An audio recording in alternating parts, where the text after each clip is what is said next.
Let's rack 'em up and knock 'em down. Hello guys. This video selection covers the best and most recent web series released on Netflix, Amazon Prime, Apple TV, Max Hulu, and other platforms. These selections will discuss the new shows that attracted fans all over the world in January 2024. These 10 new shows redefine glory in telling stories, engaging audiences with thrilling crime mysteries, touching dramas, action, new sci-fi stories, and memorable performances. So, let's take a look at 10 new 2024 web series that deserve your time and attention. Additionally, let us know in the comments area how many new shows you saw in 2024 and which one you liked best. Welcome to Universe. Number 10, Truelove. A group of old friends reunited at a funeral make a drunken pact. Rather than let each other suffer a slow and painful decline, they would engineer a dignified death. Truelove follows a group of septuagenarians who jokingly promise to help kill one another should they ever face a more natural, but slow and painful death. But when one of their number is diagnosed with terminal cancer, they find themselves with no choice but to carry out their plan. What are friends for? Number 9, Echo. Echo is a deaf Native American superhero, real name Maya Lopez, whose superpower is the ability to mimic anyone else's actions. Played by Alaqua Cox, she returns home to Oklahoma after breaking with the crime boss Wilson Fisk and turning to the good, and grapples with family issues as well as that thorny good and evil thing. The series has gotten attention for its many firsts in the Marvel world, including its native hero and TVMA rating for mature audiences. Grittier and more violent than most shows in the franchise, here characters bleed, they die, they get killed, executive producer Sidney Freeman has said. American Sign Language is featured prominently, and the largely native supporting cast includes some greats, including Zahn McClarnon, Tantu Cardinal, and Graham Greene. Are the same.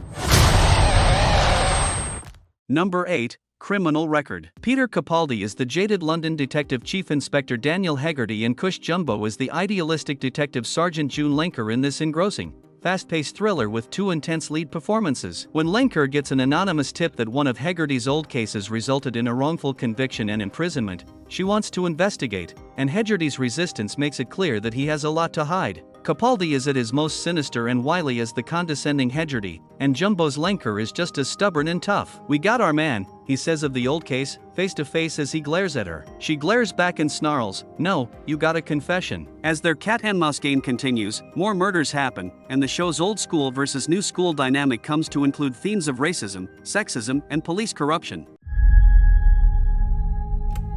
Go ahead, just tell us. I killed her. Number 7, The Brother's Son. Michelle Yeoh, always a treat to see, stars in this action series as Eileen Sun, the reluctant matriarch of a crime family. Her older son, Charlie, was left in Taipei with his crime boss father and joined the family business, while Eileen raised their younger son, Bruce, in the safety of Los Angeles. When the father is killed, Charlie flees to Los Angeles, and Eileen tells Bruce, a young man ignorant of all the crime in his family, the truth: our family is head of the Jade Dragons. Bruce, the all-American guy, asks, "So, we're like criminals?" And wails, "I don't want to be a gangster," like a kid saying, "I don't want to go to bed." I don't think we've ever hugged before. We're probably gonna die, so might as well get one in before you go.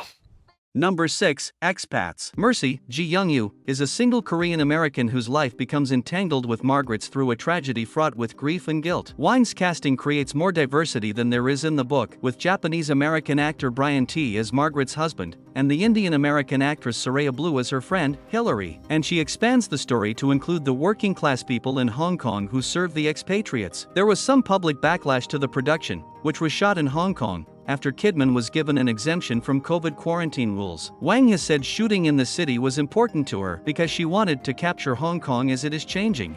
I think we need to think about getting out of here. Because we're drowning and you don't see it. The minute our feet leave Hong Kong soil, we are abandoning our son. Number 5, Griselda.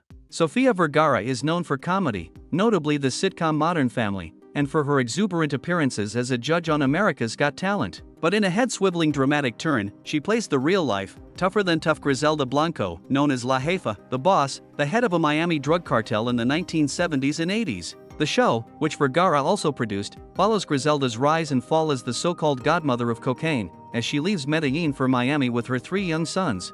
The singer Carol G plays her confidant, one of the many sex workers she recruited from Colombia to help in her schemes. The team who made the hit Netflix series Narcos, including the producer Eric Newman and the director Monsieur Spade, are also behind Griselda, which should give the show the same textured feel of the drug trafficking world, but with Miami's neon brightness and a brutal. Cut her head off. Váyase a casa, señora. Number 4, Monsieur Spade. The famous detective Sam Spade is now 60 and living as an expat in the south of France in 1963. Monsieur Spade centers around the infamous protagonist of American writer Dashiell Hammett's 1930 classic novel The Maltese Falcon. The year is 1963, and the legendary detective Sam Spade is enjoying his retirement in the south of France. By contrast to his days as a private eye in San Francisco, Spade's life in Beaux-Arts is peaceful and quiet. But the rumored return of his old adversary will change everything. 6 beloved nuns have been brutally murdered at the local convent. As the town grieves, secrets emerge, and new leads are established. Spade learns that the murders are somehow connected to a mysterious child who is believed to possess great powers. I'm going to ask you some questions. Easy questions. Sound good? Off we go. Number 3, Ted. Ted is a 2012 American fantasy comedy film directed by Seth MacFarlane and written by MacFarlane, Alex Sulkin, and Wellesley Wild. The film stars Mark Wahlberg and Mila Kunis, with Joel McHale and Giovanni Ribisi in supporting roles, and MacFarlane providing the voice and motion capture of the title character. The film tells the story of John Bennett, a Boston native whose childhood wish brings his teddy bear friend Ted to life. However, in adulthood, Ted and John's friendship begins to interfere with the progression of John's relationship with his girlfriend, Lori Collins. About to get high for the first time. Can we have drugs, please? Let's do this right. Number 2, Masters of the Air. Elvis, Doctor Who and that creepy guy from Saltburn walk on to an airfield. Austin Butler, Ncuti Gatwa, and Barry Keoghan are among the large cast in this expansive action-filled drama about Americans flying bombing missions over Nazi Germany. Steven Spielberg and Tom Hanks produced the show, a companion piece to their acclaimed World War II series, Band of Brothers and the Pacific. Butler is the lead as the real-life Major Buck Cleveland in a story based on the actual exploits of the U.S. Army's 100th Bomb Group, known as the Bloody Hundred. The show promises spectacular air battles along with personal drama. At one point, the statistic was that only 1 in 4 men would make it back, Butler has said. There's the psychological horror of that reality. The high-profile directors for one of the year's most anticipated series include Cary Joji Fukunaga, Anna Boden, and Ryan Fleck and Dee Rees. We are gonna sit here and take it. We're gonna stick with our mission as long as we can fly. We won't go without a fight.